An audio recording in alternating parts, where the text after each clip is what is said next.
नमस्कार प्रिय विद्यार्थियों।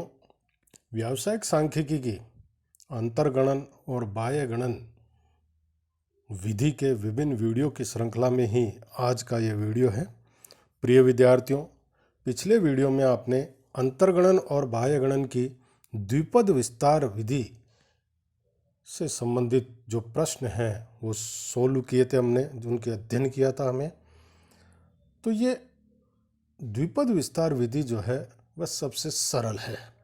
इसमें अन्य रीतियों की भांति अंतर सारणी की रचना नहीं करनी पड़ती है। केवल ज्ञात मूल्यों के अनुरूप प्रमुखांतरों को शून्य मानकर द्विपद विस्तार लिख दिया जाता है। इसमें ज्ञात मूल्य रखने पर अज्ञात मूल्य का अंतर्गणन या बाह्य गणन कर लिया जाता है। जैसा कि हमने कल के वीडियो में भी देखा कि दो अज्ञात मूल्यों को भी इस रीति द्वारा युगपत समीकरण बनाकर उनका हल करके अंतर्गणित किया जा सकता है। सीमित उपयोगिता ही इस रीति का एकमात्र दोष है और ये रीति उन्हीं परिस्थितियों में प्रयोग की जाती है जहां स्वतंत्र चर समान अंतर वाला हो और उसी चर के एक मूल्य के लिए आश्रित चर का अंतर्गणन करना हो, जैसा कि हमने कल के पिछले प्रश्न में भी किया। 2005, 2006, 2007 और 2008 के आंकड़े हमें दिए हुए थे और हमें केवल 2006 का मूल्य जो है ज्ञात करना था। तो इसी से आगे बढ़ते हुए आज हम न्यूटन की प्रगामी अंतर विधि, Newton's methods of advancing differences के बारे में अध्ययन करेंगे। इस रीति को न्यूटन की प्रगामी अंतर विधि भी कहते हैं और यह विधि भी द्विपद प्रमेय पर ही आधारित है। इस रीति का उपयोग उस परिस्थिति में करना चाहिए जिसमें स्वतंत्र श्रेणी x के दिए हुए पदों के अंतर समान हो, परंतु जिस पद यानी x के लिए आश्रित चर पद के yx का अंतर्गणन करना हो वह दिए हुए स्वतंत्र चर मूल्यों से सर्वथा भिन्न हो। यानी वह जो हमें समान अंतर वाले x दिए हुए हैं उनसे भिन्न कोई मूल्य हो। जैसे मान लीजिए किसी नगर की 1971, 1981, 1991 और 2001 की जनसंख्या हमें ज्ञात हो। अगर इन्हीं में से जो 71, 81, 91 और 2001 में से अगर कोई मूल्य अज्ञात है तो हम द्विपद विस्तार विधि से ज्ञात कर लेंगे।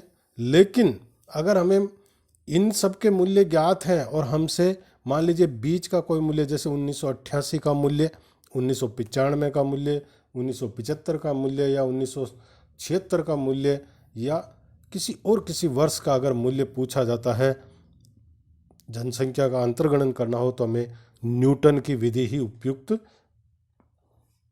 उपयोग में ली जाएगी। इस रीति का प्रयोग बाह्य गणन के लिए भी किया जा सकता है, परंतु यह समंकमाला के पूर्वार्ध में किसी x के आश्रित मूल्य yx का अंतर्गणन करने के लिए अधिक उपयुक्त होती है। तो प्रिय विद्यार्थियों, द्विपद विस्तार रीति में और न्यूटन की प्रगामी अंतर विधि, इन दोनों में हमें यह जानकारी हो जानी चाहिए कि कौन सी विधि कहाँ उपयोग में ली जाएगी। न्यूटन की प्रगामी अंतर विधि जहाँ हमें मूल्य सारे दे रखे हों और उनमें से बीच के किसी एक मूल्य को अगर ज्ञात करना हो तो हम न्यूटन की प्रगामी अंतर विधि ज्ञात करेंगे। और अगर हमें कंटिन्यूएशन में मूल्य दे रखा है और उनमें से किसी एक मूल्य को अगर हमें अज्ञात है और उसको ज्ञात करना तो हमें द्विपद विस्तार का प्रयोग करना। अब इस न्यूटन की जो प्रगामी अंतर विधि है उसके अंतर्गत क्या क्रियाएं अपनाई जाएगी, उसमें सबसे पहले क्रिया है संकेताक्षर प्रदान करना।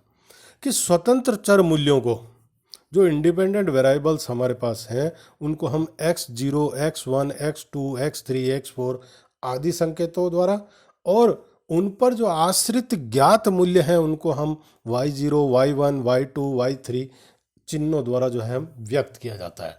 स्वतंत्र चर के उस पद को जिस पर आश्रित मूल्य का अंतर्गणन करना होता है, अंतर्गणन पद आइटम ऑफ इंटरपोलेशन कहते हैं और उसे x संकेताक्षर द्वारा व्यक्त किया जाता है। अंतर्गणित किए जाने वाले आश्रित मूल्य के पद को yx द्वारा प्रकट किया जाता है। अब इसमें जो महत्वपूर्ण दूसरा जो काम है वो काम है कि अंतर सारणी, टेबल ऑफ डिफरेंसेस बनाई जाती है। यानी y के प्रमुखांतरों को ज्ञात करने के लिए परिमितांतरों की सारणी टेबल ऑफ फिनिट डिफरेंसेस बनाई जाती है, जिसमें पहला जो कॉलम होता है वो स्वतंत्र चर यानी इंडिपेंडेंट वेरिएबल यानी x0, x1, x2, x3, x4 ये कॉलम होता है, और दूसरा जो कॉलम होता है वह y के ज्ञात मूल्यों को लिखा जाता है, यानी आश्रित चर जो होते हैं डिपेंडेंट वेरिएबल होते हैं, जिनको हम y0, y1, y2, y3, y4 द्वारा लिखा जाता है। इसके बाद जितने मूल्य हमें ज्ञात हों उससे एक कम खाने बनाए जाते हैं और उनका प्रमुख अंतर ज्ञात किया जाता है, लीडिंग डिफरेंस ज्ञात किया जाता है। तो पहला कॉलम जो होता है, फर्स्ट डिफरेंसेस जो होता है वो y1 माइनस y0 के मूल्य से हम ज्ञात करेंगे, y2 minus y1, y3 minus y2, y4 minus y3। तो इनके आधार पर ज्ञात करके हम जो पहला डिफरेंस होगा डेल्टा 10, दूसरा डिफरेंस डेल्टा 11, डेल्टा 12 और डेल्टा 13 जो है होगा, जैसा कि आपके इसके सारणी के अंतर्गत भी जो है आ रहा है। इसी प्रकार सेकंड डिफरेंसेस ज्ञात करेंगे हम, डेल्टा 11 माइनस डेल्टा 10 को डेल्टा 12 माइनस 11 को माइनस करेंगे, डेल्टा 13 में से हम डेल्टा 12 का मान को माइनस करके हम जो है इनका अंतर निकालेंगे। इसी प्रकार तीसरे कॉलम में और इसी प्रकार चौथे में। अगर 5 मूल्य हमें ज्ञात हों तो चौथे लीडिंग डिफरेंस तक, चौथे अंतर तक जो है ये जाएगा और अंत में जाते आखिर में एक ही लीडिंग डिफरेंस रह जाएगा। उपरोक्त ये जो परिमित अंतर तालिका में प्रत्येक कॉलम का जो सबसे पहला अंतर प्रमुखांतर यानी लीडिंग डिफरेंस कहलाता है, जैसे डेल्टा 10, डेल्टा 20, डेल्टा 30 और डेल्टा 40, यानी फर्स्ट वाला पहला वाला जो है, सभी कॉलम का पहला वाला जो है वो प्रमुखांतर लीडिंग डिफरेंस लिया जाता है, उसको कहलाता है। यहाँ ये ध्यान रखें कि टेबल ऑफ फिनिट डिफरेंसेस बनाते समय प्लस और माइनस के चिन्हों का विशेष ध्यान रखना होता है, क्योंकि अगर एक भी गलती होगी तो पूरा का पूरा आगे जो है गलत हो जाएगा, अंतर सारे गलत हो जाएंगे। दूसरा कि x के जिस पद का आश्रित मूल्य हमें ज्ञात करना है उसे अंतर्गणन पद यानी इंटरपोलेट आइटम कहते हैं, और इसे x संकेताक्षर द्वारा व्यक्त करते हैं। फिर x का मूल्य जो है निम्न सूत्र द्वारा जो है हम ज्ञात कर सकते हैं, जिसमें x बराबर अंतर्गणन पद यानी जो हमें आइटम ऑफ इंटरपोलेशन कौन सा है, माइनस मूल पद यानी आइटम ऑफ ओरिजिन यानी x0, ठीक है, डिवाइड बाय नीचे निकटवर्ती पदों का अंतर, डिफरेंस बिटवीन एडजॉइनिंग आइटम्स, यानी फॉर्मूले के रूप में x माइनस x0, मूल पद तो वही है आइटम ऑफ ओरिजिन, नीचे निकटवर्ती पदों का अंतर x1 माइनस x0, यह है। हम इस आधार पर x का मूल्य ज्ञात करेंगे और अंत में न्यूटन का जो सूत्र है अंतिम प्रमुखांतर तक लिखा जाएगा। विभिन्न मूल्यों को उस सूत्र में रखते हुए yx का अंतर्गणन कर लिया जाएगा।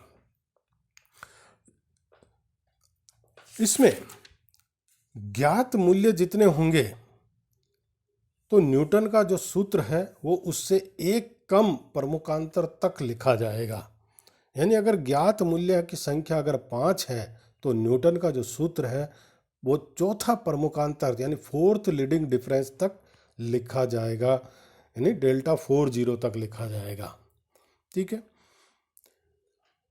तो ये एक जो सूत्र है yx बराबर y0 plus x delta 10 plus x minus 1 bracket में upon 1 into 2 delta 20 x minus 1 x minus 2 upon 1 into 2 into 3 into delta 30 plus x minus 1 x minus 2 x minus 3 upon 1 into 2 into 3 into 4 यानी delta 40 तक ये जो सूत्र है वह लिखा जाएगा।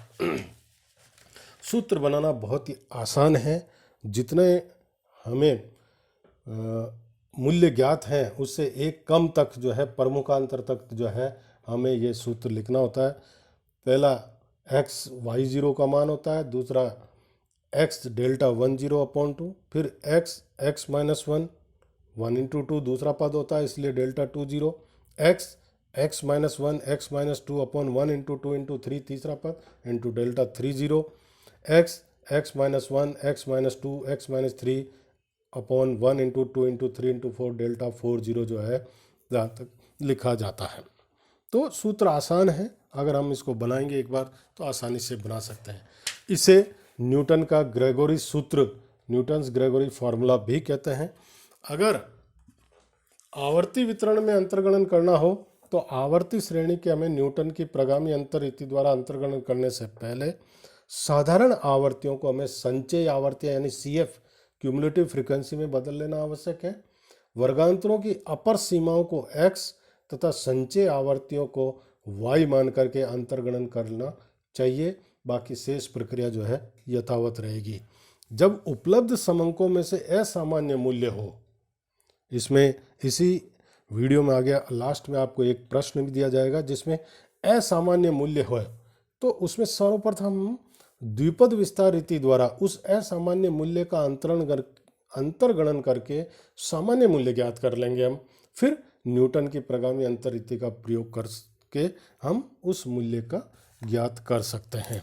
एक प्रश्न आपकी स्क्रीन पर है कि निम्न समंकों से के आधार पर 22 वर्ष की आयु पर जीवन प्रत्याशा अनुमानित कीजिए। जब तो एज दे रखी आपका 15, 20, 25, 30 और 35 है, और जीवन प्रत्याशा लाइफ एक्सपेक्टेंसी ईयर्स जो है 32.2, 29.1, 26, 0, 23.1 और 20.4 दे रखा है। तो ये प्रश्न दे रखा है जिसमें हमें अंतर 15, 20, 25, 30, 35, 5 का अंतर है। आपको इन्हीं के बीच में यानी 22वें साल की जो है जीवन प्रत्याशा का वर्ष हमें ज्ञात करना है। तो ऐसी दिशा में न्यूटन की प्रगामी अंतर विधि ही काम में आएगी प्रिय विद्यार्थियों। तो इस प्रश्न को सॉल्व करने से पहले हम एक टेबल ऑफ डिफरेंसेस बनाएंगे, अंतर सारणी बनाएंगे, जो कि आपकी स्क्रीन पर ही है, जिसमें हम पहला कॉलम आयु का यानी x का है और दूसरा कॉलम जीवन प्रत्याशा यानी y के लिए है। तो x की जो वैल्यू है 15, 20, 25, 30, 35, इसको हम x0, x1, x2, x3, x4 का नाम दे देंगे। और इसी प्रकार जीवन प्रत्याशा यानी y के वैल्यू को हम y0, y1, y2, y3, y4 दे देंगे। तो ये जो है हमने इनको संकेताक्षर प्रदान किए। अब चूंकि 5 मूल्य हमारे पास ज्ञात हैं तो अगले जो 4 कॉलम बनेंगे, अंतर के 4 कॉलम बनेंगे डिफरेंसेज के लिए। तो पहला डिफरेंसेज, फर्स्ट डिफरेंसेज का कॉलम y0 माइनस y1 यानी 29.1 में से 32.2 माइनस करेंगे तो 3.1 बचेगा माइनस में, यानी प्लस माइनस के चिन्हों को आपको विशेष तौर पे ध्यान रखना है। इसी प्रकार y2 माइनस y1 26.0 माइनस 29.1 और 23.1 माइनस 26.0 और 20.4 यानी y4 माइनस y3 अगर देते हैं तो वो माइनस 2.7 आता है। अब सेकंड अंतर निकालना आपको, तो सेकंड अंतर में से 3.1 माइनस 3 जो पहले अंतर आए हैं उसमें से डेल्टा 10 और उसमें से हम 11 को माइनस करेंगे। इसी प्रकार डेल्टा 12 में से 11 को माइनस करेंगे, डेल्टा 13 में से 12 को माइनस करेंगे। तो ये हमने जो माइनस किया 3.1 में से 3.1 गया, 0 बचेगा। माइनस 2.9 में से माइनस 3.1 जाएगा तो 0.2 बचेगा, और 2.7 में से माइनस 2.9 घटाएंगे तो 0.2 बचेगा। इसी प्रकार अब अगला जो कॉलम होगा इन्हीं में से हम लेस करेंगे। तृतीय में कि 0.2 में से 0 माइनस होगा तो 0.2 बचेगा, 0.22 में से 0.2 माइनस होगा, 0 बचेगा। और लास्ट चौथे में से भी हम 0.0 में से हम 0.2 माइनस करेंगे तो माइनस के 0.2 आएगा। तो ये 4 कॉलम जो आपकी स्क्रीन के ऊपर हैं वो आते हैं, जो आप माइनस कर सकते और घटा सकते हैं। बहुत ईजी है। अब हम x का मूल्य ज्ञात करेंगे। तो x बराबर अंतर्गणन वर्ष माइनस मूल वर्ष और निकटवर्ती वर्षों का अंतर। अंतर्गणन वर्ष xs minus x0 divide by x1 minus x0। तो 22 माइनस 15, x0 ओरिजिन है, xx का मूल्य यानी 22वें वर्ष का ज्ञात करना। निकटवर्ती महीनों का वर्षों का अंतर 20 माइनस 15, ये हम माइनस करके और डिवाइड करेंगे तो 1.4 यानी x का मूल्य जो आता है 1.4 आता है। चूंकि ज्ञात मूल्यों की संख्या 5 है तो न्यूटन का सूत्र जो है चौथे प्रमुखांतर तक डेल्टा 40 तक लिखा जाएगा। डेल्टा 40 तक लिखेंगे। वाई एक्स यानी वो मूल्य हमें ज्ञात करना है बराबर y0 plus x delta 10 plus x minus 1/1 into 2 delta 20 plus x minus 1 x minus 2/1 into 2 into 3 delta 30 और plus x minus 1 x minus 2 x minus 3/1 into 2 into 3 into 4 और डेल्टा 40 तक, यानी यह सूत्र लिखा जाए। अब हम जहाँ जहाँ भी वैल्यू हमें पता है वहाँ वैल्यू हम लिख देंगे। जहाँ x की वैल्यू हमारे पास 1.4 है और y0 का मान 32 है, 32.2 है, ये लिखते हुए बाकी जहाँ पर x का मान जहाँ लिखा हुआ है वहाँ पर 1.4 लिखते हुए हम प्लस माइनस की गणनाएं कर लेंगे। तो गणना करने पर yx बराबर 32.2 माइनस 4.34 प्लस 0 माइनस 0.0112 माइनस 0.004 आता है बराबर, इसको हम करते हैं तो 32.2 माइनस 4.35 बराबर 27.8 जो है उत्तर आता है। यानी 22 वर्ष की आयु के लिए जीवन प्रत्याशा 27.8 वर्ष है। तो इस प्रकार से ये गणनाएं बहुत छोटी है, लेकिन इनमें प्लस माइनस और इनटू के चिन्हों को आपको ध्यान में रखते हुए जो है ये गणनाएं करनी है। सूत्र बनाना भी आसान है। सूत्र को आप रटे नहीं, बनाना सीखें कि किस टाइप से बनता है। जितने प्रमुखांतर होंगे उतने प्रमुखांतर तक इनको हमें बनाना होगा, अंतर होगा। अब नीचे एक प्रश्न भी दे रखा आपको कि जिले की विभिन्न वर्षों की जनसंख्या दे रखी है। 1985 की जनसंख्या ज्ञात करनी है। तो 1985 की जनसंख्या ज्ञात करने के लिए हम न्यूटन की रीति को हम काम में लेंगे। ये न्यूटन की प्रगामी अंतर विधि है, उसको हम काम में लेंगे। लेकिन इससे पहले हम देखते हैं कि 1981 में 360 जनसंख्या लाखों में दे रखी है। वो एक असामान्य है, असामान्य आंकड़ा है, डाटा है। इसलिए हम पहले अंतर्गणन विधि से द्विपद विस्तार रीति का प्रयोग करते हुए 1981 का जो सही मूल्य है वो ज्ञात करेंगे। उसके पश्चात न्यूटन की प्रगामी अंतर विधि का उपयोग करते हुए हम जो है 1985 की जो जनसंख्या है वो ज्ञात करेंगे। तो इस टाइप का प्रश्न है ये प्रिय विद्यार्थियों, इसको भी आप करें, सोल्व करने की कोशिश करें कि पहले आप द्विपद विस्तार रीति से अंतर्गणन करते हुए 1981 का मूल्य ज्ञात कर लीजिए। फिर न्यूटन के प्रगामी विधि अंतर विधि को लेते हुए आप जो है 1985 की जनसंख्या ज्ञात कर लीजिए। तो ये न्यूटन की प्रगामी विधि है जो आपकी आशा है आपको समझ में आई होगी। आप अच्छी तरह देखेंगे, समझेंगे तो आसानी से कर सकेंगे। इसको पूरा पढ़ें और कोई भी समस्या हो तो मेरे से संपर्क करें। धन्यवाद।